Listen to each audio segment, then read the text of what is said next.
Hello friends, எல்லாருக்கும் வணக்கம். இன்றைக்கி எங்கள் வீட்டில் என்ன சமையல் பண்ணோம் அப்படிங்கிறத தான் பார்க்க போகிறோம்.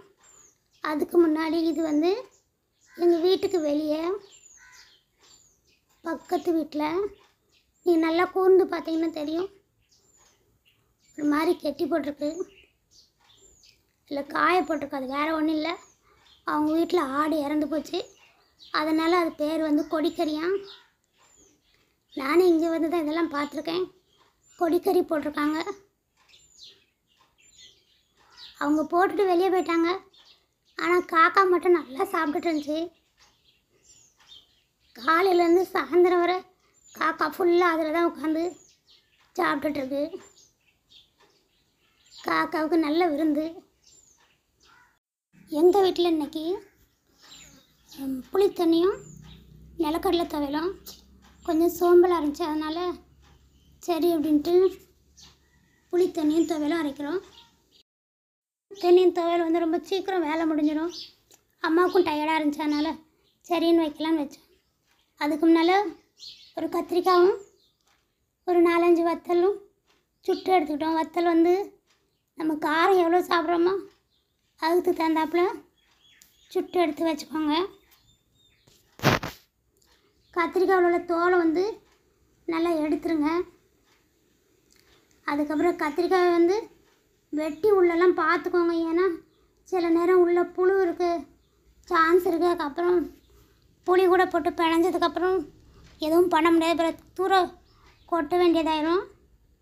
அதனால் ஃபஸ்ட்டே கத்திரிக்காயெல்லாம் நல்லா வெட்டி பார்த்துக்கோங்க. நான் அதனால் வெட்டியே போட்டுருவேன் ஃபஸ்ட்டு.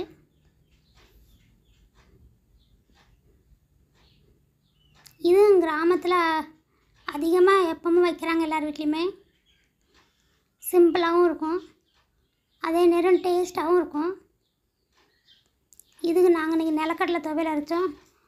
அதுக்கு நிலக்கடலையை வறுத்துட்டு தொலியெல்லாம் எடுத்துட்டு வத்தல், புளி, ஜீரகம், பூண்டு, கருவேப்பிலை இதெல்லாம் போட்டு அரைக்கணும். அம்மியில் அரைச்சா நல்லாயிருக்கும். ஆனால் சொன்னலாம் அம்மாவுக்கு கொஞ்சம் டயர்டாக இருந்தது, அதனால் சரின்ட்டு மிக்சிலே அரைச்சோம்.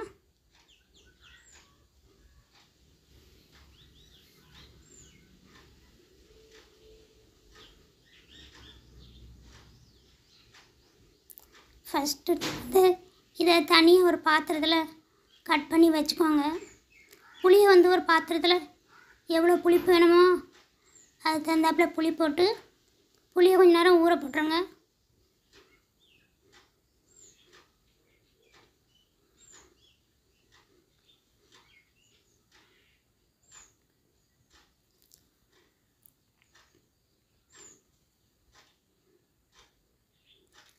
அதே மாதிரி வத்தலையும் இது கூட பிச்சு பிச்சு போட்டுக்கோங்க.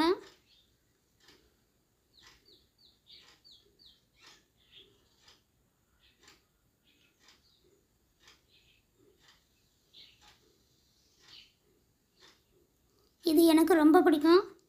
ஆனால் துவையல் அம்மியில் அரைச்சா தான் சாப்பிட டேஸ்ட்டாக அந்த மாதிரி இருக்கும். மிக்சிலையும் டேஸ்ட்டாக தான் இருக்கும், ஆனால் அம்மியில் இதை விட டேஸ்ட்டாக இருக்கும். அதுக்கப்புறம் கொஞ்சம் வெங்காயம் எடுத்து அதையும் தோலெல்லாம் உரித்து கட் பண்ணி வச்சுக்கோங்க. பூண்டை வெட்டி போடனாலும் போட்டுக்கலாம், இல்லை நசுக்கி போடனாலும் போட்டுக்கலாம். நான் நசுக்கி தான் போட்டேன்.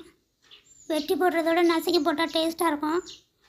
அதே மாதிரி நீங்கள் காஞ்ச மிளகா சுட்டு போட்டதுக்கு பதிலாக பச்சை மிளகாவும் போட்டுக்கலாம், அதுவும் நல்லா தான் இருக்கும்.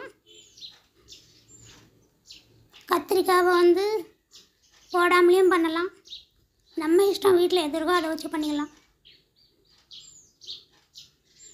சிலவங்க தக்காளியும் போடுவாங்க, மல்லி இலையும் போடுவாங்க. ஸோ நம்மகிட்ட இருக்கிற பொருளை வச்சு சட்டுன்னு ஒரு சமையல் பண்ணோம்னா இதை பண்ணிக்கலாம். அதுக்காக அடிக்கடி பண்ணால் இதுவே வெறுப்பாயிரும், எப்போவாது பண்ணி சாப்பிட்டுக்கலாம்.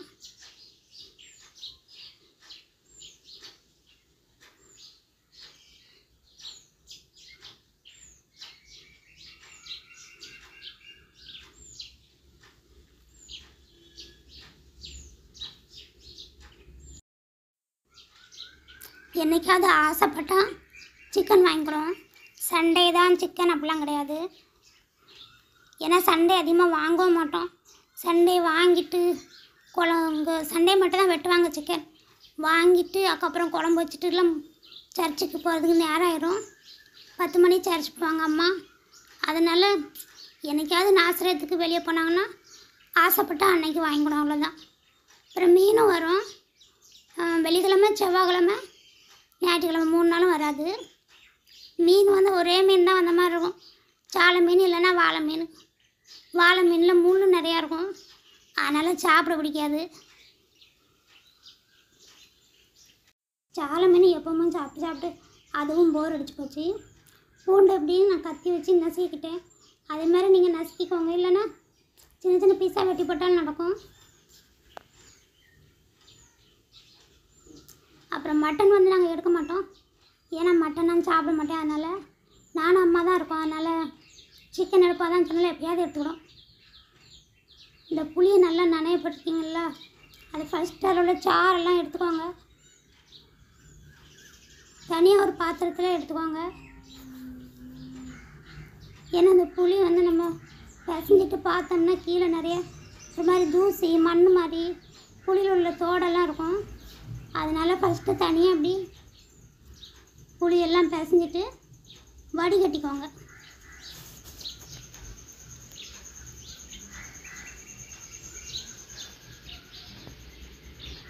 வெங்காயம், பூண்டு, ஜீரகம் கொஞ்சம், கருவேப்பிலை கொஞ்சம் போட்டுக்கோங்க.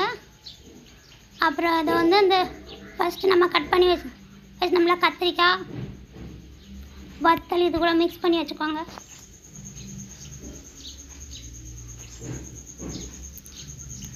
கருவேப்பிலை வந்து கையில் நல்லா பிச்சு போட்டுக்கோங்க. ஜீரகத்தை கொஞ்சம் நசுக்கி இப்படி கையை வச்சு நசுக்கின மாதிரி இப்படி போடுங்க, கொஞ்சம் வாசமாக இருக்கும்.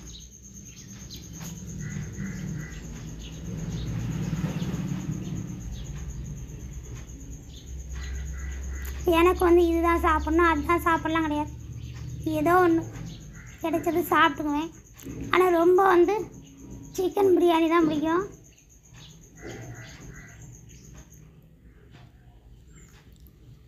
அம்மா வந்து பிரியாணி பண்ணுவாங்க. ஆனால் என்ன சொல்கிறது, அவங்க தண்ணி எல்லாம் வந்து அளந்து ஊற்ற மாட்டாங்களா, ஒன்று நிறைய ஆயிரும் இல்லைன்னா குறையாயிரும். அதனால் வீட்டில் பிரியாணிலாம் பண்ணுறதில்ல. தம்பி வந்திருக்கப்போ ஒரு டைம் பண்ணி தந்தோம். இப்படி வடிச்சுக்கோங்க. அப்போ தான் அதில் மண்ணுங்கன்னு இருந்தால் நமக்கு வந்து அதுக்குள்ளே மிக்ஸ் ஆகாது.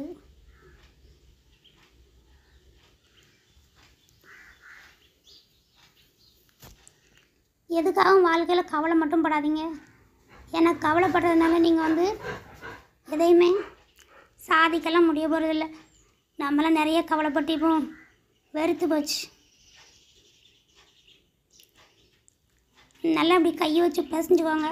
அப்போ டேஸ்ட் நல்லாயிருக்கும். எல்லாம் மிக்ஸ் ஆகும் இல்லையா அந்த புளி தண்ணியோட. அதனால் உப்பு பார்த்து போட்டுக்கோங்க. நிறைய ஆயிடுச்சுன்னா அப்புறம் குறைக்க முடியாது. நீங்கள் தேவையில்லாமல் கவலைப்பட்டீங்கன்னு வச்சுக்கோங்களேன், அது வந்து முதல்ல நம்ம உடம்ப தான் பாதிக்கும், அப்புறம் மனசை பாதிக்கும். தேவையில்லாமல் கண்ட வியாதியெல்லாம் வரும். அதனால் கவலைப்படுறத அவாய்ட் பண்ணிடுங்க. நம்ம கவலைப்படுறதுனால நம்ம பிரச்சனை தீருமான்னு பார்த்தா பிரச்சனை கண்டிப்பாக தீராது. அது தேவையில்லாத தலைவலியெல்லாம் இழுத்துடும். அதனால் அந்த பிரச்சனையிலேருந்து எப்படி வெளியே வரலான்னு மட்டும் யோசிங்க. இங்கே பாருங்கள், துவையில் அரைச்சிட்டு வந்துட்டாங்க. ஆனால் என்ன மிக்சியில் அரைச்சதுனால கலர் கம்மியாக இருக்குது. இதுவே அம்மியில் அரைச்சா நல்லா அழகாக ஆரஞ்சு கலரில் பார்க்க சூப்பராக இருக்கும். அம்மா கால் வலிச்சிட்டு ரொம்ப, அதனால தான் பண்ணலை. சுட சுட சோறு, புளி தண்ணி, துவையல், இதுதான் இன்றைக்கி வந்து சாப்பாடு. எனக்கு இது ரொம்ப பிடிக்கும். நான் மத்தியானம் மட்டும் தான் சோறு சாப்பிடுவேன், அதனால் ஒரு டைமுக்கு தான். துவையல் ருசியாக தான் இருந்துச்சு, கலர் மட்டும்தான் கொஞ்சம் கம்மியாக இருந்துச்சு, அவ்வளோதான், வேறு ஒன்றும் இல்லை.